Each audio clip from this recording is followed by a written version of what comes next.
Hello, pioneers. I wanted to start the introduction in a different place in South Africa. I've been in South Africa several times, and the last time there, I was struck by how much discussion, of course, there is about Nelson Mandela, and that one of the stories that gets told about Nelson Mandela is how when he was imprisoned at Rikers Island, he learned the language of his oppressors, Afrikaans, learned the importance of rugby, and was able, when he eventually became president, to connect and weave together different parts of the South African quilt.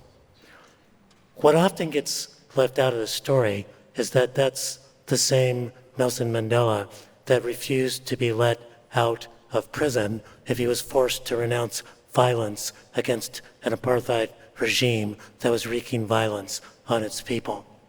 He refused to disassociate himself from his comrades in the Communist Party. He was a weaver, but he was also a warrior. And these times call for us to rely on both those skills. How do we weave together bigger movements, and how do we fight for justice?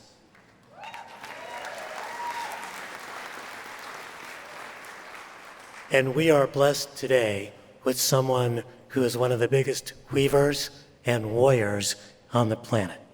Cristina Jiménez Moreta is an award-winning organizer and movement strategist. She came to the US from Ecuador in 1998, grew up undocumented in Queens.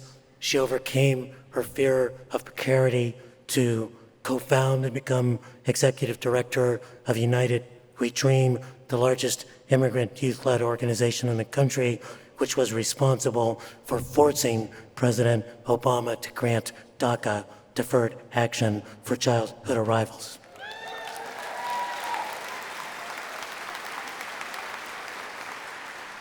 She went on to be selected for a MacArthur Genius Award, becoming what we in Spanish call a MacArturo. I first met her when she was a young organizer, and her glory days are still ahead. She's director of something called the Shared Future Initiative, one of the most promising efforts to build what we need today, a broad front against authoritarianism that is anchored by progressive values.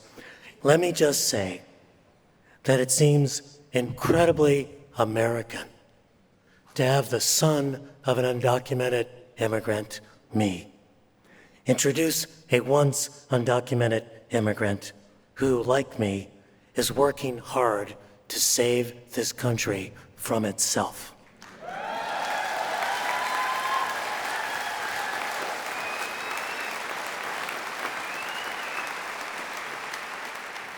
It is an honor to share with you a shero of the immigrant and human rights movement, mi compañera Cristina Jiménez Moreta.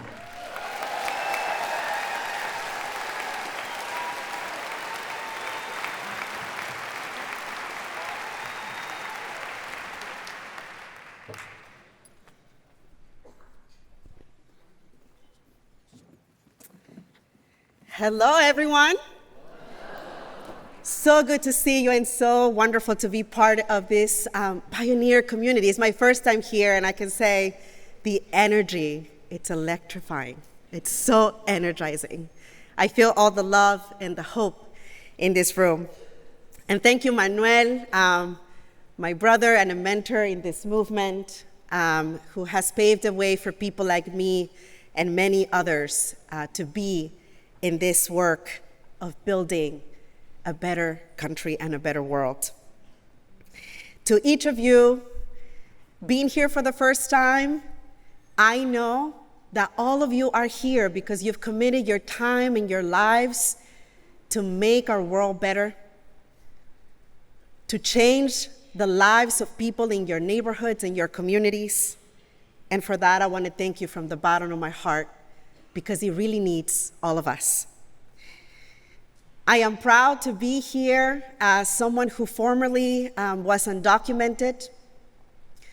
My dad, Fausto, my mother, Ligia, immigrants from Ecuador, like many immigrants across our country's history, fled poverty and political turmoil to give us a better life. And we settled in 1998 in Queens, New York. Any New Yorkers in the house? Hey! I had to do that, New Yorker me. And I'm a community organizer. That's at the heart of what I do. And in this moment, I am leading Share Future, a new initiative to build a movement in support of immigrants that builds a consensus on what unites us all as Americans in this country, immigrants and non-immigrants. But before leading this effort, and also before becoming a mom, shout out to all of the parents out in the crowd,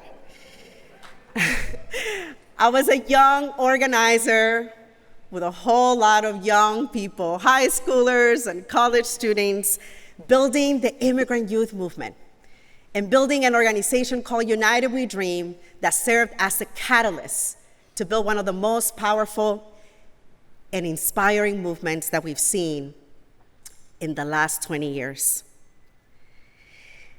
But before even getting to build a movement, lead an organization, think of myself as a community organizer, I will tell you the truth. I was a young, undocumented person growing up in Queens in a small studio apartment, living in the constant fear that one day me or my parents or my brother may get picked up and disappear by deportation agents. And today, that same fear and that uncertainty and that division are gripping the hearts of millions of people in the country. Whatever seemed normal has been turned upside down. And all around us, sometimes it feels like it's just too much, and that we may not be able to do much about it. I don't need to remind you what's happening. We've seen it on our phones. We've seen it on TV, in Minneapolis, in LA, in Chicago, and communities across the country. ICE agents and paramilitary forces are abducting people. People are afraid to go to work. Children are afraid to go to school. Everyday Americans are making a choice of courage to defend their neighbors. This is a new level of terror that is growing all around us. But I invite you to be sober, because without the truth, without accepting what's going on, we won't be able to chart a path forward together. But I'd like to remind you today that in spite of all the pain and all the horror that we've experienced or that we've witnessed, history shows us, and my own life and my work in organizing communities across the country shows us that the way we will get through this is through community and organizing collective power.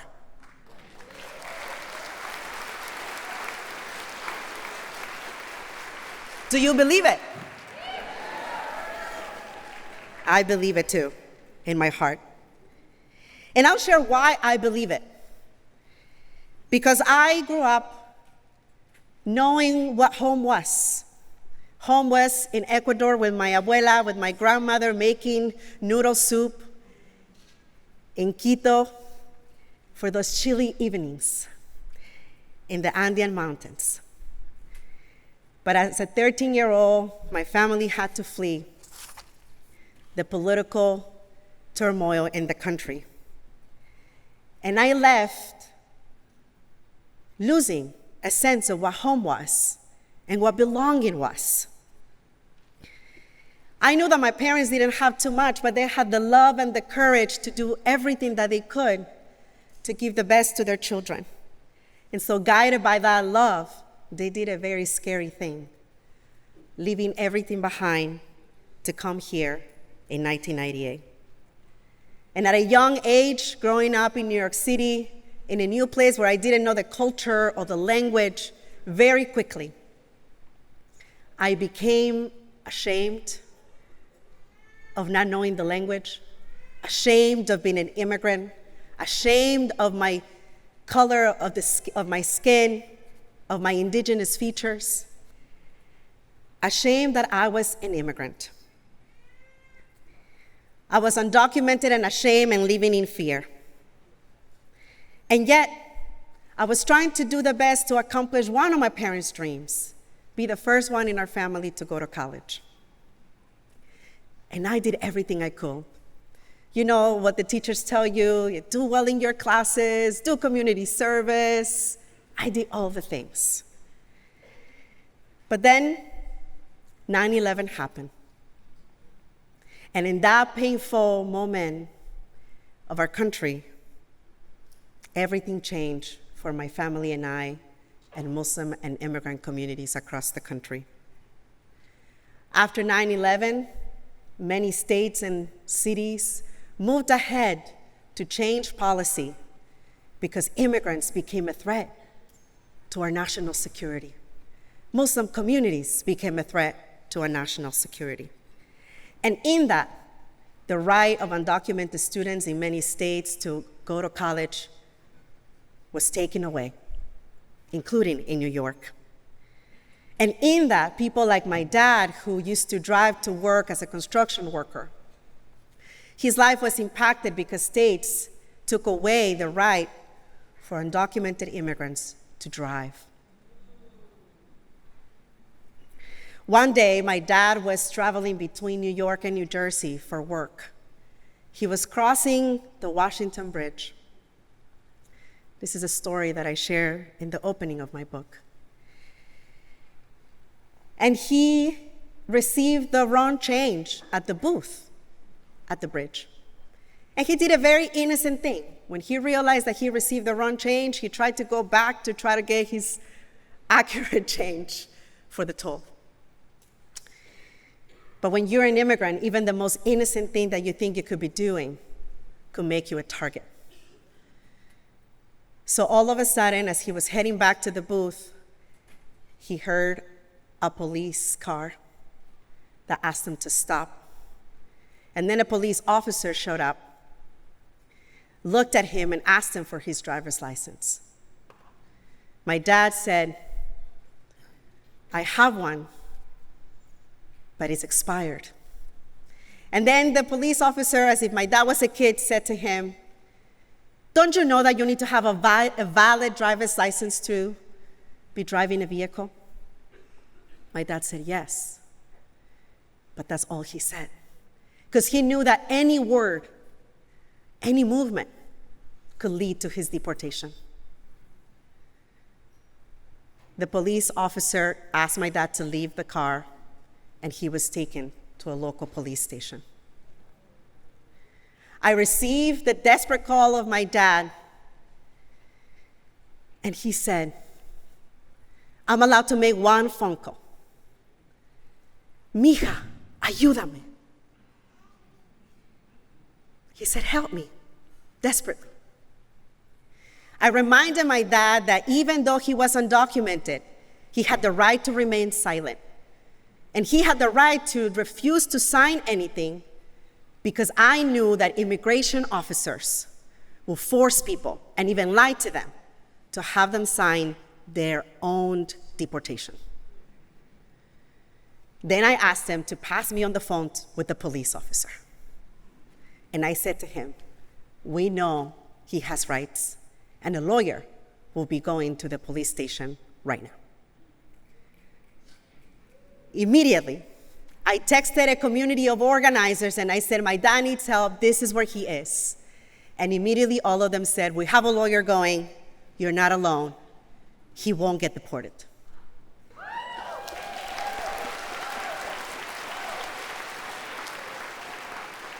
I share this story to say that I don't know what happened to that police officer, but he released my dad with a ticket for $150 for driving without a license.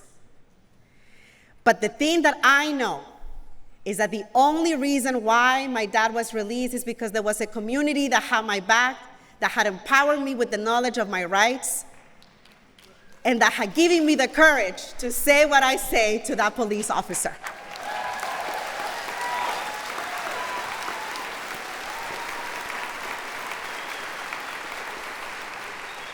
And that is the courage that I want to share with all of you today, because courage is a choice.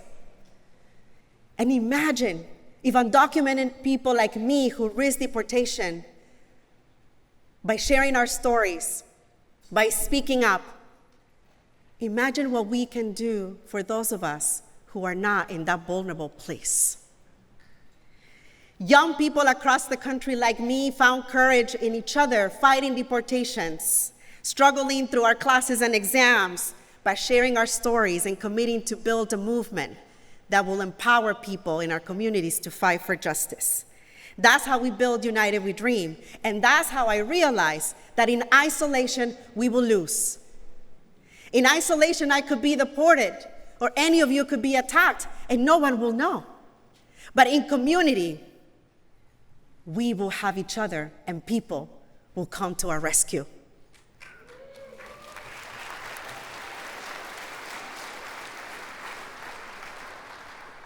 And this is my dad here, who is still here with us.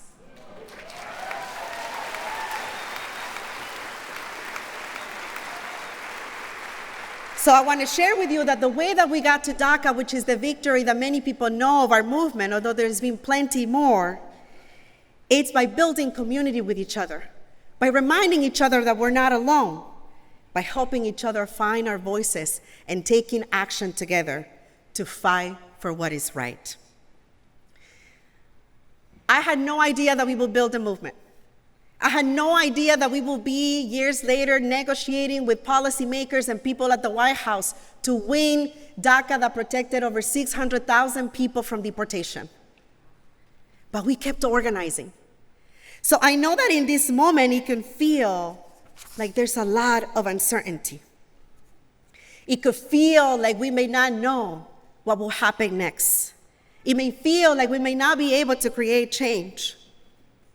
But I'm here to remind you that it's possible.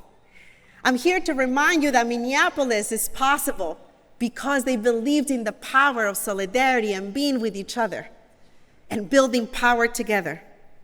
And just like Minneapolis and other places across the country, just like Los Angeles and others that have experienced surges of ICE agents, there's a role for everyone here. This is not just for undocumented people or immigrants. All of us here have a role, and especially those of us that may have US citizenship, that may have another level of protection that vulnerable communities don't have. And what I find inspiring in communities across the country is that there is a way. And that way is by coming together in community. That way is figuring out that you could put your bodies on the line, like Nicole and Alex in Minneapolis. You could also support your communities by buying groceries for those that are afraid to go out. By doing things like people are doing in Georgia, driving children to school, and volunteering to pick people's kids from school and home. You can do what people are doing in New York and in Chicago, creating community defense networks via WhatsApp channels and signal chats and text messages. There's a role for all of us here. I want to show you that our organizing, it's not only driving up hope, but it's also making ICE and deportations very unpopular. We've successfully created a mass movement that says no to ICE.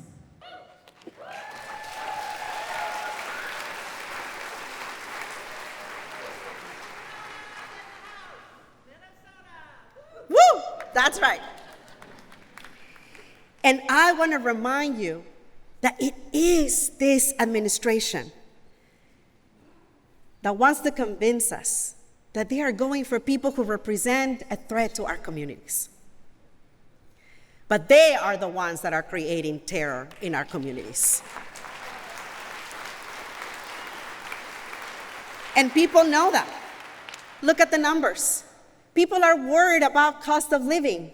They're not worried about these fictional lies of threats in our communities. And people are starting to see that chaos is part of the strategy. This is what they're driving to divide us, because it is convenient to them to use immigration as a tool to create chaos, as a scapegoat to blame, so that we don't have to pay attention to corporations that are exploiting us and exploiting our planet, and to an administration that is using immigrants and immigration to build an authoritarian vision for this country. That's how they're using us. But the good news here is that people are awakening. We are awakening to these lies, that while the White House wants to convince us that having no access to healthcare and having no access to good schools and struggling to pay the bills is the fault of immigrants, like you see in this material that is shared by the Department of Homeland Security, we know the truth. We know that in this we are together. We know that people, even those that have supported this administration, do not believe the lies. And you see that those that are defecting from this movement that they've created are recognizing that. I'll share a brief story as I close. There are evangelical communities across the country who say to me, we've grown up conservative. We even supported this administration, but now we see the truth. And in fact, this week, they are launching a fast for immigrants and justice in the country.